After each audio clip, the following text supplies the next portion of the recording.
Yeah. But oh, he said, so excited down. It was as if he didn't sit, he'll give me a shot. It was almost like that. Then he patted me on my back many times and said, oh, Baba ji ka bacha hai, Baba ji ka bacha hai. First of all, Krishnamurti doesn't want you to fall. If you have ever searched for spirituality on YouTube, there's a good chance you will come across this man. Calm, soft spoken, and full of fascinating stories. He has appeared on countless podcasts sharing spiritual wisdom and extraordinary experiences from his life. Meet Shriyam, born Mumtaz Ali Khan in Kerala, a spiritual teacher, author, educationist, and the founder of Satsang Foundation.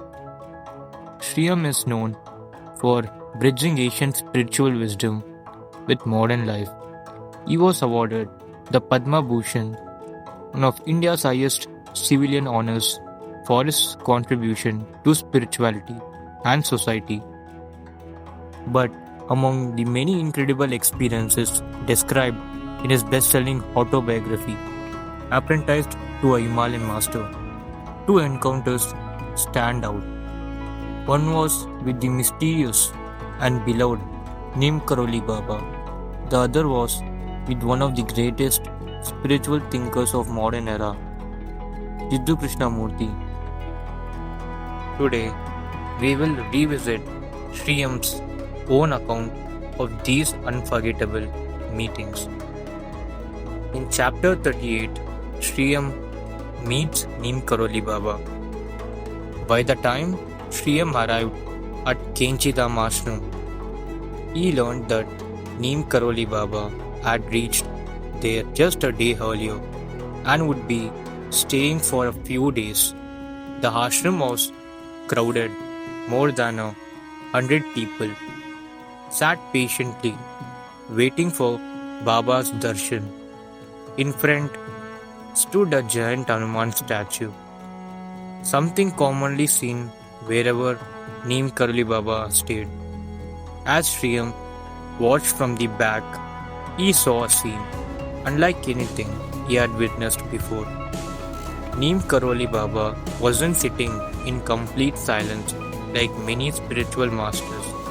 He was laughing loudly, moving his hands animatedly, rocking back and forth in joy, and repeatedly chanting Ram Ram. At one point, watching all this from a distance, Shriyam wondered if Baba would even notice him among the crowd. Then something unexpected happened. Neem Karoli Baba suddenly looked straight at him. Shriyam writes that the moment their eyes met, he felt what seemed like an electric shock travel through his body. Then Baba shouted loudly, Baba ji ka bacha, Baba ji's child, come here. Shriyam walked forward. Come up, Baba instructed. As soon as he climbed onto the veranda, Baba pulled him onto his lap like a child. Then from the folds of his blanket, Baba produced a rotten-looking apple and handed to him. Eat. Shriyam hesitated for a moment. The apple looked old and dirty, but there was really no choice, so he ate it. To his surprise, it didn't taste rotten at all. After watching him finish, Neem Karoli Baba smiled and said, Give my greetings to Babaji. Say Ram Ram to him. Then he gently pushed me away and gave me a playful smack before sending me back. That night, Shriyam remained at the ashram, but sleep never came. Instead, he found himself absorbed in a deep meditative state that lasted throughout the night. Even after leaving the next morning, a feeling of bliss stayed with him for a long time. For Shriyam, it was not just a meeting, it was an experience that left a permanent impression on his spiritual journey. Coming to the next section where Shriyam meets Jiddu Krishnamurti.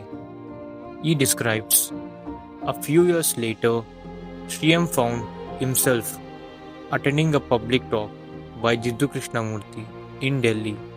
Unlike Neem Karoli Baba's lively atmosphere, this was a gathering of intellectuals like politicians, scientists, journalists, and business leaders. At exactly 6 o'clock, Krishnamurti walked on the stage. No introductions, no ceremony, no rituals. He simply sat down and began speaking. For nearly an hour, the audience listened in complete silence. Krishnamurti spoke about violence, not just violence in the world, but the violence hidden deep within the human mind. He challenged people to observe themselves honestly and understand the roots of conflict, fear, and division. According to Shriyam, the talk wasn't a philosophy lecture. It felt more like a journey into the deepest layer of human consciousness. The audience became so absorbed that even after J. Krishnamurti stopped speaking, nobody moved for several moments. Then came the moment Shriyam never forgot. As Krishnamurti was leaving the stage, he suddenly stopped.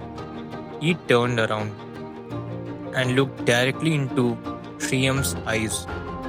Only for a few seconds, but those few seconds changed everything. Shriyam writes that he felt a tangible force enter his system. On the bus ride home, the sensation remained. It was as though he was intoxicated, not by alcohol, but by a strange and subtle bliss. The feeling became so noticeable that when he reached home, a friend actually asked whether he had been drinking. Shriyam says the sensation continued throughout the night, and he eventually fell asleep, only near down. A simple glance, no words, yet an experience that remained etched in his memory for the rest of his life.